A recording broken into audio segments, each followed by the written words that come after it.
What Bernays was doing fascinated America's corporations. They had come out of the war rich and powerful, but they had a growing worry. The system of mass production had flourished during the war, and now millions of goods were pouring off production lines. What they were frightened of was the danger of overproduction, that there would come a point when people had enough goods and would simply stop buying. Up until that point, the majority of products were still sold to the masses on the basis of need. While the rich had long been used to luxury goods, for the millions of working-class Americans, most products were still advertised as necessities. Goods like shoes, stockings, even cars were promoted in functional terms for their durability. The aim of the advertisements was simply to show people the product's practical virtues, nothing more.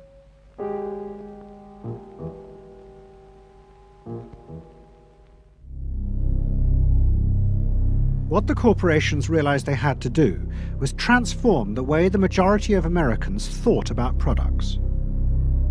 One leading Wall Street banker, Paul Mazur of Lehman Brothers, was clear about what was necessary.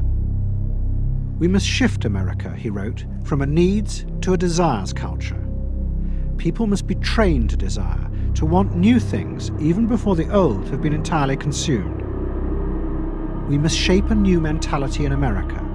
Man's desires must overshadow his needs."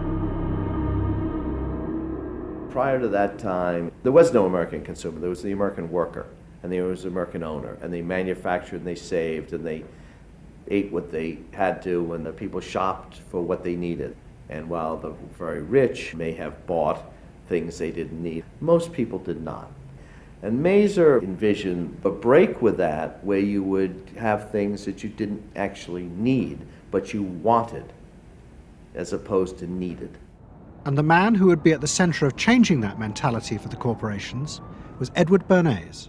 Bernays really is the guy within the United States, more than anybody else, who sort of brings to the table psychological theory as something that is an essential part of how, from the corporate side, of how we are going to appeal to the masses effectively. And the whole sort of merchandising establishment and sales establishment is ready for Sigmund Freud. I mean, they are ready for understanding what motivates the human mind.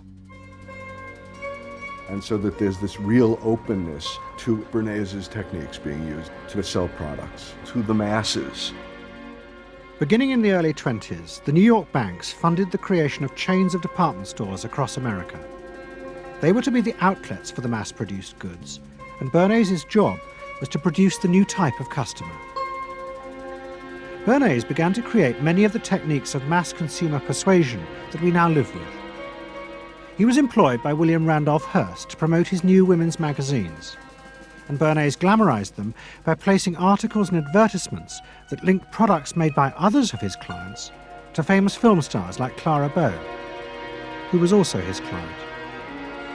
Bernays also began the practice of product placement in the movies, and he dressed the stars at the film's premieres with clothes and jewelry from other firms he represented. He was, he claimed, the first person to tell car companies they could sell cars as symbols of male sexuality. He employed psychologists to issue reports that said products were good for you, and then pretended they were independent studies. He organized fashion shows in the department stores and paid celebrities to repeat the new and essential message: you bought things not just for need, but to express your inner sense of yourself to others. There's a psychology of dress. Have you ever thought about it? How it can express your character? You all have interesting characters, but some of them are all hidden. I wonder why you all want to dress always the same, with the same hats and the same coats. I'm sure all of you are interesting and have wonderful things about you, but looking at you in the street, you all look so much the same. And that's why I'm talking to you about the psychology of dress. Try and express yourselves better in your dress. Bring out certain things that you think are hidden. I wonder if you've thought of this angle of your personality. I'd like to ask you some questions. Why do you like short skirts? Oh, because there's more to see. More to see, eh? What good does that do you? What's in my hands? It makes you more attractive. Does? In 1927, an American journalist wrote, "A change has come over our democracy. It is called consumptionism.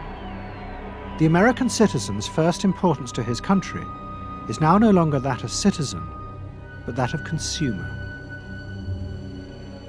The growing wave of consumerism helped in turn to create a stock market boom. And yet again, Edward Bernays became involved, promoting the novel idea that ordinary people should buy shares, borrowing money from banks he also represented. And yet again, millions followed his advice. He was uniquely knowledgeable about how people in large numbers are going to react to products and ideas and so on. But in political terms, if he were to go out, so I can't imagine that he could get 3 people to stand and listen. Wasn't particularly articulate, was a kind of funny looking, and didn't have any sense of reaching out for people one-on-one. None at all. He didn't think about people in groups of one, thought about people in groups of thousands. So I would have nothing to do with him. Hello? Bernays soon became famous as the man who understood the mind of the crowd. And in 1924, the president contacted him. President Coolidge was a quiet, taciturn man and had become a national joke. The press portrayed him as a dull, humorless figure. Bernays' solution was to do exactly the same as he had done with products. He persuaded 34 famous film stars to visit the White House. And for the first time, politics became involved with public relations. And I lined up these 34 people, and I'd say, "What's your name?" He'd say, "Al Jolson." I'd say, "Mr. President, Al Jolson." Next day, every newspaper in the United States had a front page story. President Coolidge entertains actors at White House. And the Times had a headline which said, "President nearly laughed." And everybody was happy.